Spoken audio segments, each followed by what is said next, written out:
आकाशवाणी गोरखपुर से क्षेत्रीय समाचार।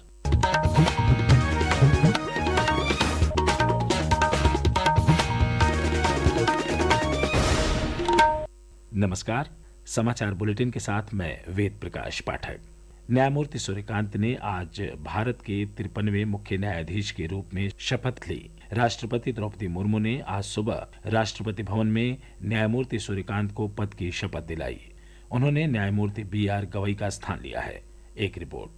1962 में हिसार हरियाणा में जन्मे न्यायमूर्ति सूर्यकांत ने 1984 में हिसार जिला न्यायालय में वकालत शुरू की। न्यायमूर्ति सूर्यकांत को जुलाई 2000 में हरियाणा का सबसे युवा महाधिवक्ता होने का गौरव प्राप्त हुआ। अक्टूबर 2018 में न्यायमूर्ति सूर्यकांत को हिमाचल प्रदेश उच्च न्यायालय का मुख्य न्यायाधीश नियुक्त किया गया। मई 2019 में उन्हें सर्वोच्च न्यायालय के न्यायाधीश के रूप में पदोन्नत किया गया। भारत के मुख्य न्यायाधीश के रूप में न्यायमूर्ति सूर्यकांत का कार्यकाल लगभग 15 महीने का होगा। अनुपम मिश्र, आकाशवाणी समाचार, दिल्ली।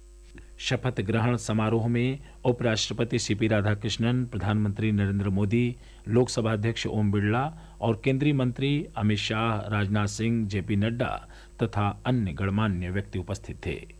प्रधानमंत्री नरेंद्र मोदी कल अयोध्या दौरे पर आएंगे। एक रिपोर्ट।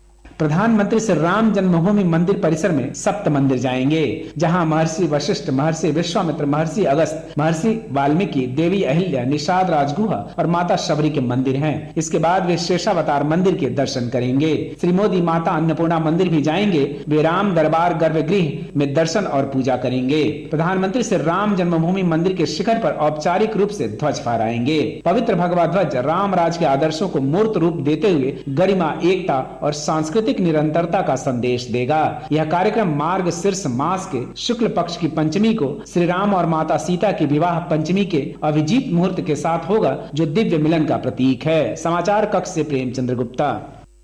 रेल मंत्री अश्विनी वैष्णव ने आज बागपत के बड़ौत रेलवे स्टेशन पर 2 नई ट्रेनों को हरी झंडी दिखाकर रवाना किया। उन्होंने दिल्ली बागपत शामली सहारनपुर रेल मार्ग के दोहरीकरण की घोषणा भी की। इस अवसर पर केंद्रीय राज्य मंत्री जयंत चौधरी ने बताया कि बागपत में आधुनिक स्किल सेंटर भी शुरू किया गया है।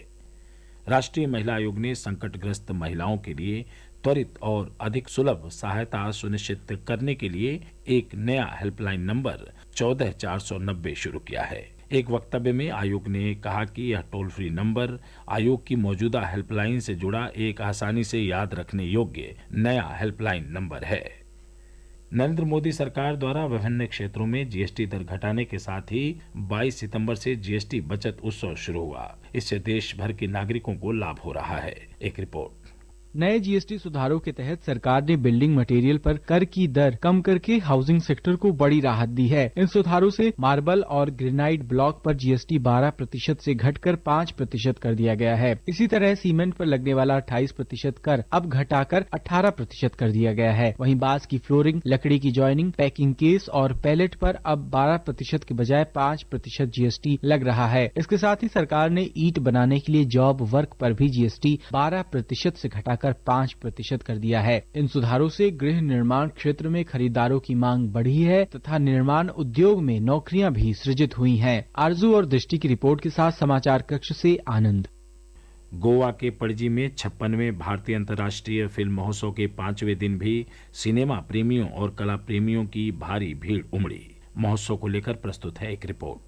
लेखन और एडिटिंग पर अपनी कार्यशाला में राजकुमार हिरानी ने बताया कि लेखन के जरिए आप फिल्म की कल्पना करते हैं, जबकि एडिटिंग के जरिए आप फिल्म का अनुभव करते हैं। उन्होंने एक एडिटर की अनसुनी भूमिका पर प्रकाश डालते हुए कहा कि फिल्म को उसका वास्तविक अर्थ एडिटिंग टेबल पर ही मिलता है। श्री हिरानी ने अपनी चुनिंदा फिल्मों में मौजूद विषय वस्तुओं के बारे में भी बात की। निखिल और सायरा के साथ आदर्श, आकाशवाणी समाचार, पणजी। 9वें सिख गुरु तेग बहादुर जी का आज 350वां शहीदी दिवस मनाया जा रहा है। इस अवसर पर प्रयागराज सहित प्रदेश में कई स्थानों पर आयोजन कर गुरु तेग बहादुर जी को याद किया गया। प्रसिद्ध अभिनेता धर्मेंद्र का आज मुंबई के एक अस्पताल में निधन हो गया। वे 89 वर्ष के थे। प्रधानमंत्री नरेंद्र मोदी और मुख्यमंत्री योगी आदित्यनाथ सहित देश के कई गणमान्य लोगों ने धर्मेंद्र के निधन पर गहरा शोक व्यक्त किया है। मौसम विभाग ने सुबह के समय प्रदेश में कहीं कहीं हल्के से लेकर मध्यम कोहरे की संभावना जताई है। विभाग के अनुसार 30 नवंबर तक यही स्थिति रहेगी। इस अवधि में मौसम शुष्क रहेगा। समाचार पूरे हुए। नमस्कार।